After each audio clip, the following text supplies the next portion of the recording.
Game sequels have always presented a bit of a conundrum.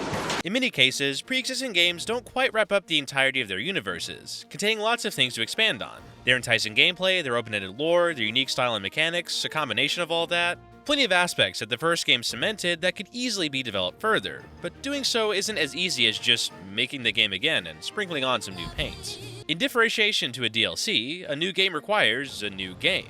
Something that definitively separates it from the first, but at the same time shares the foundation of its predecessor. That could be a new story, new gameplay, new mechanics, new arts, improvement on these areas, a shift entirely in almost every aspect of the original game, I guess. I think very generally, a proper sequel is a game that can provide its own distinct identity as an individual title which improved in some fashion on its predecessor, while incorporating enough of the identity of its precursor to retain the feel, the juice, that originally drew people in, providing something familiar yet with some reason to play it instead of the game before it. Of course, this general umbrella also applies to roguelikes. Especially considering the inherently repetitive nature of games in this genre, it's even more critical that sequels maintain an even balance of unique identity and reinstatement of their original hooks, providing a brand new loop of gameplay that still retains the foundation of its so highly regarded games prior.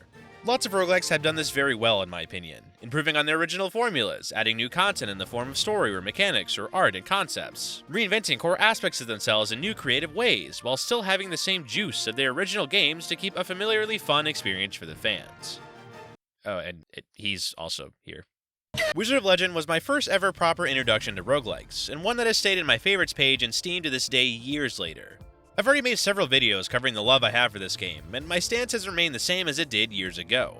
It's a fun game with fast gameplay, rewarding combat, an immersive gameplay loop, good difficulty, an array of relics, arcana, and cloaks to intermatch and build combos with, good graphics, and the juice. I've had a really fun time playing it. It's certainly not the absolute pinnacle of gaming, but it's a smaller, sweeter title that does exactly what it needs to do to work, no more, no less. But even so, I have to say, I've certainly fell off of playing it. This isn't a fault of the actual game itself, it's more so one of the downsides of its smaller scope. I've just kind of burned out of it. I still haven't gotten all the Chaos Arcana, still have some builds to make, and of course I can theoretically keep looping through this game ad infinitum due to its roguelike status, but sadly due to my ADHD-ridden brain, I feel like I basically tried all the main things this game has to offer. And considering development on the game is confirmed to be over and there isn't really a modding scene to this game, any chance of me coming back lies entirely on if a friend of mine wants to run co-op or I get hit with a random nostalgia wave. So for a good long while, I've had the nagging thought of the potential of a sequel. Wizard of Legend is a smaller game with much grander potential. Its open-ended story with the ambiguous council magic and wizard trials. Its expandable foundation of fun, fast-paced gameplay and combats. Its many features that can be improved upon and expanded onto even without a new story dynamic. It's already enough considering the team size of the devs behind it, but I always wondered if Contingent 99, the devs behind Wizard of Legend, theoretically had infinite money and resources, what more would they have created? What exciting additions could be intermingled with the existing foundation of Wizard of Legend, creating the new push I need to reinvest in the IP? What tantalizing new stories are left to be told? What expansive mechanics have yet to be discovered to develop on top of Wizard of Legend's amazing pre-existing gameplay? What incredible it's this. The announcement of Wizard of Legend 2 was on par to me as like the shock of every single Smash Ultimate character DLC release combined into one. Considering prior to that announcement that Wizard of Legend had gone 3 years with no updates, all of a sudden being hit with a sequel was just blah. Immediately I got to work imagining what this could mean. The potential for a brand new story to tell in the trials or a new story outside the trials. Something in the past of the world of Wizard of Legend or in its future. Or maybe the same tale we've seen before, but reimagined with a slew of new creative mechanics, dynamics, and maybe even new entire gameplay systems. Building atop the pre-existing architecture of Wizard of Legend while adding its own unique enhancements and spins in who knows what ways. The possibilities were endless, and these and so many other thoughts were racking my brain when I opened the very first teaser trailer and it's Hades. And it kind of looks weird. Was my very first gut reaction thought upon seeing the first trailer for this game last year. Now, this is not at all fair, as the game was very much improved upon in the following year with the release of the actual early access. But I mention this now because it planted a seed in my 2023 head that I couldn't really quite ever shake. I had spent so much time imagining the incredible potential for Wizard of Legend 2 that I had never actually thought of what the reality of the game would hold for me. I had unintentionally set an incredibly high bar of standard for a sequel that I didn't even know the developers of until after watching the first trailer, placing the game on an impossibly high precipice for what very well could have been developed in a shorter time frame than Wizard of Legend with an entirely alternate end production than my ideas by an even smaller team. I had set an expectation, and I think this is a theme that resonates across Wizard of Legend 2 as a whole. Taking a look over at the reviews for Wizard of Legend 2, surprisingly we see an overall mixed score. Not the end of the world, mind you, but again, something that hadn't even crossed my mind as a possibility when first conceptualizing Wizard of Legend 2. And a very common theme across many of the negative and even some of the positive reviews was Wizard of Legend 2 falling short of expectation. Now, this doesn't encompass the entirety of the issues people have with the game, and I will get there later, but I think a lot of the negativity surrounding the game can be boiled down to that sequel conundrum I spoke of earlier. That fine line of reinventing a predecessor in a fashion that expands beyond the original in some way while also retaining its legacy. This line grows ever more thin and unreachable as well when the prior game in question is more highly regarded, placing a large burden on the sequel to reach the margin of the original game's success that very well by this point could be influenced by out-of-control factors like nostalgia, resulting in something that is only truly possible to match in the imagination, and even then may still fall short. So how exactly did Wizard of Legend 2 fall off that delicate sequel balance that led to its less than glamorous early access launch? And is the reaction it received truly a fair one for the game? Before even looking at the game itself, the important first point of contention for the game was its shift in developers. Contingent 99 passed the torch of development of Wizard of Legend 2 to Dead Mage and Humble Studios, stepping back into a very minor advisory role for the game. I've experienced my fair share of developer switches in active IPs before, and Well, I know it sometimes isn't received very well. And while this certainly wasn't the worst transition ever, Dead Mage is a very reputable studio and is the studio behind Children of Morta, it still had the natural gut reaction of many of a bit of loss of faith in the potential for Wizard of Legend 2. How could a new studio possibly match the understanding required to replicate and improve such an endearing title faithfully? Would they have the same passion as Contingent 99, considering this IP wasn't one they themselves created? Could they expand on the game in the fashion Contingent 99 would have? And how would we, the players, react if they took an alternate angle of approach than Contingent 99 would have? The typical game dev switch questions bubbled up in mine and many others' heads upon hearing this news with the announcement of Wizard of Legend 2, and already created and destroyed an expectation instantly, putting the game at a disadvantage before it was even up to bat. Of course, this could only be truly validated or invalidated upon the game's early access release, but it's important to note considering its setup influence on Wizard of Legend 2. Moving into the actual game, the first big point of contention for many is the game's art style. Wizard of Legend 2 jumped from a 2D top-down pixelated style into a 3D isometric camera style, and this resulted in a very split reaction among players. On the one hand, kudos to Dead Mage for making such a jump. Making a 3D game isn't objectively harder than 2D, but its baseline requirement to function and look good is very high compared to 2D pixel. So this shift should in theory be a signifier of positive development on the original Wizard of Legend. On the other hand, I couldn't help but feel like the art was off. It didn't really feel like Wizard of Legend in a way, even with the current much improved early access arts. If anything, it looked much more akin to Hades, which isn't objectively bad, but rose back to that expectation I had for Wizard of Legend 2. To develop upon but still retain the key notes of what made Wizard of Legend so enjoyable to me. And one such docket on that list is the game's art and presentation. It's obviously not possible to make the art look exactly like Wizard of Legend if its style is entirely altered, and yet I've seen that many reactions to the new art are that of dissonance, like moving from Windows 10 to 11. 11 is an upgrade in theory, but it just doesn't jive right like 10 does. It's interesting how this feeling is what we get from Wizard of Legend 2, as Risk of Rain 2 made a similar, albeit more drastic jump from 2D to full-on 3D, and it's, in my opinion, the greatest expansion it made on the original Risk of Rain. Putting aside the fact that they are very different games with a partially different medium jump, I think what separates these two games shifts and what best summarizes where Wizard of Legend 2 fell short in its art style is how the 3D aspect of Risk of Rain played heavily into expanding its pre-existing gameplay, and worked as not only just a new form of artistic expression, but also as a platform to enhance the experience of Risk of Rain 2 as a whole. A big gameplay point of Risk of Rain is the absolute insanity that comes with difficulty scaling after you get deep into a run, with tens, even hundreds of enemies being on screen and out to kill you at one time. And moving this environment over to 3D provides even more of a challenge since enemies can now reach you in a third dimension, making it all the more difficult to manage and effectively take care of them. This is then built on more with additions and changes like the teleporter boss requiring you to stay inside a bubble, restricting your movement and making evasion even harder, and giving survivors more movement-centered abilities, providing you with more creative ways to utilize the 3D space to your advantage. It felt like Hopoo Games really built out Risk of Rain 2 with a new 3D architecture in mind, whereas Wizard of Legend 2's 3D elements almost feels more like just an upgrade for the sake of it. The new art doesn't really do much in the way of adding anything new to the table, No new enhancement of anything the original Wizard of Legend provided, no new creative additions to your combat arsenal or new mechanics to work through in the new space, or new advantages and disadvantages to leverage, it's just aesthetics. And this combined with its resemblance to Hades makes the shift feel superficial, like it just had to be done because it's the modern day and that's how games should look.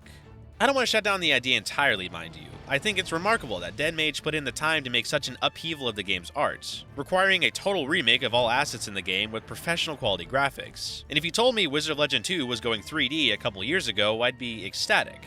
I just think fundamentally it's actually one of the shortfallings in the realm of expectations due to its lack of connections to anything of substance in the game, rendering the change into something more of, oh, Wizard of Legend used to look so good before, instead of, wow, the game is so unique with its new 3D approach. But on to the real meat and potatoes of Wizard of Legend 2, its gameplay. There's definitely a lot more of a gray area in relation to sequel expectations, so let's dig into exactly what we're working with here. You are an up-and-coming Wizard of Legend, attempting to prove your worthiness for the title through clearing the Wizard Trials, which involves free roaming a series of procedurally generated and segmented dungeons in 2 different biomes with scattered enemies and challenges throughout. You fight a boss every couple dungeons before reaching the end of the second biome, and as of now, that's where the early access ends. But presumably, you continue that pattern until reaching whatever ending boss the game has. To survive in the trials, you're granted arcana, basically spells, that serve as your main combat resources, consisting of 5 different elements with 45 arcana total as of now, though I'm sure more will be added later. You can hold up to 5 at one time with 1 basic, 1 signature, and 3 potential standard arcana, which all work off a cooldown system with varying cooldown times depending on the degree of power of the spell. These are your main sources of damage and evasion, though you also have relics you can pick up in a run that add passive beneficial effects to your runs and supplements your combat. There's a hub where you respawn at upon every death, and there can equip different starting arcana and relics and unlock more arcana and relics with the gems you collected in your runs, functioning the same as in Wizard of Legend.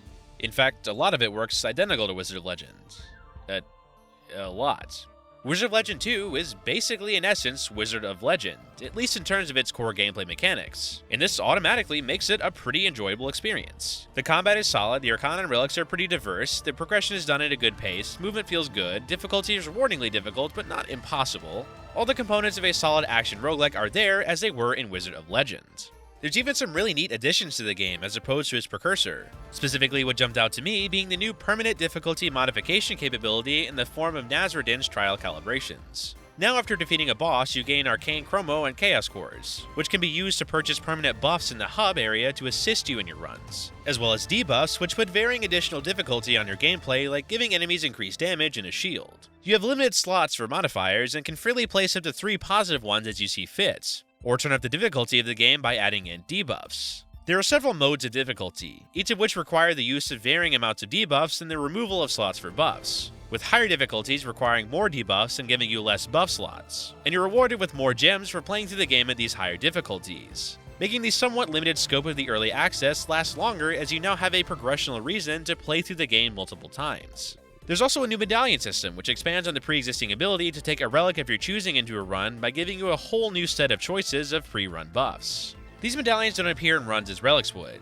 and are instead an entirely unique set of items specifically acquired in the hub, effectively replacing cloak effects from Wizard of Legend, which honestly I prefer since it lets you customize your cloak color without needing to pick the color that matches the stat boost you want. In the actual trials themselves, there's a new Sergix tournament, which gives you a strong mini-boss fight in exchange for a free arcana, which I thought was a nice addition, adding in some extra optional challenges to runs. Arcana can now be upgraded after defeating a biome boss into Forgotten Arcana variants, which gives some cool additional modification to Arcana that modify and enhance what its base form does in some way, like making Fuel Berserk, which removes your basic cooldown, have a longer effect, or making Volt Surge, which shoots a lightning ball that bounces off enemies, shoot a chain of 3 balls instead of 1. Which is a cool idea that basically takes the idea of Enhanced Arcana from Wizard of Legend and adds some new effects and a new method of obtaining them, pseudo-doubling the number of Arcana in the game and adding lots of dynamics to your run through giving options on what Arcana to enhance based on how your run has been progressing and what Arcana you have on hand. Enhanced Arcana, as they were in Wizard of Legend, where you could find Enhanced Arcanas in shop or from drops, are now replaced by standard stat buffs on Arcana that don't actually alter how the Arcana works, but instead buff it in some way, like adding crit chance or damage. These can be gotten from Arcana shops or in drops from your run, which I thought was nice, keeping a compromise in the idea of shop and drop obtained Enhanced Arcana from Wizard of Legend, along with adding a new way of obtaining new Enhanced Arcana. And of course, there's a good lot of other tweaks and changes, like voice acting, a quest board, more ways to customize your wizard, new enemies, dungeons, biomes, Arcana, and relics, etc. And this is great. We get a new redoing of Wizard of Legend with some fresh paint, some new gameplay mechanics, and a new perspective. So why am I even making this critically toned video in the first place? Well, to tie back into my previous Risk of Rain 2 example, I think the main problem here is the lack of innovation and expansion behind a good chunk of the changes in Wizard of Legend 2. In the same vein as the art style change being one that was admirable yet still felt hollow, several of the changes made to Wizard of Legend 2, in my opinion, either don't quite elevate the identity of Wizard of Legend uniquely or feel more superfluous than an intentional build on Wizard of Legend. The new tournaments? Cool, but just the same thing as the already existing in-room mini-bosses from Wizard of Legend. The medallions? Preferred over the cloaks, but simply for a slight quality of life change. The new system of obtaining an arcana upgrade after a boss fight?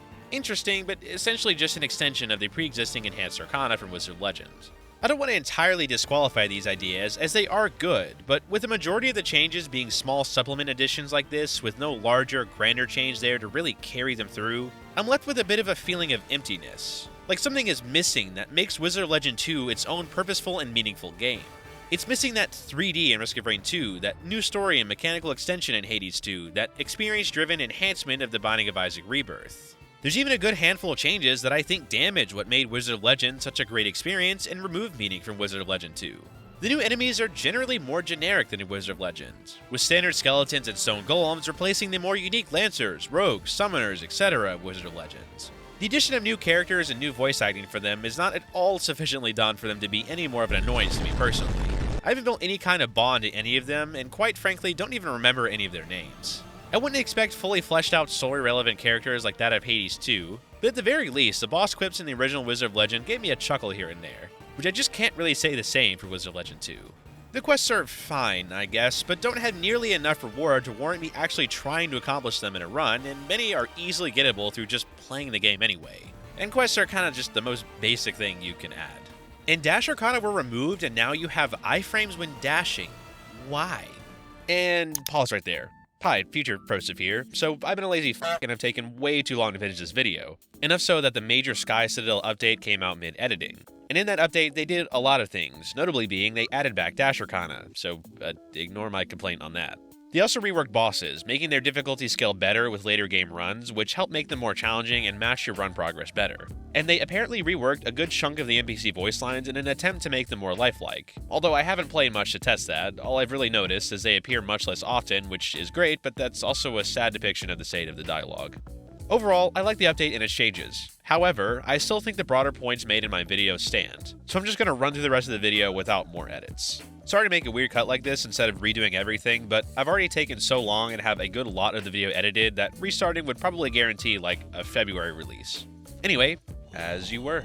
A huge part of Wizard of Legend's difficulty was its lack of iframes and moves, forcing players to really think about how to navigate dungeons and enemies without the safety net of iframes, making learning enemy and boss attack patterns critical to survival, especially later on with enhanced enemies and more difficult bosses. I mean, I distinctly remember how long it took to finally figure out the boss's attack patterns and openings in Wizard of Legend, and how to consistently dodge through them and position myself appropriately when their punishable window opened. And yet, for Wizard of Legend 2, I still don't have any boss's full attack pattern memorized, because I don't need to. I just wait for the choreographed attack, press A, throw in some attacks, break their armor, and wail on them. Rinse and repeat 2 to 4 times, and bingo was his name-o.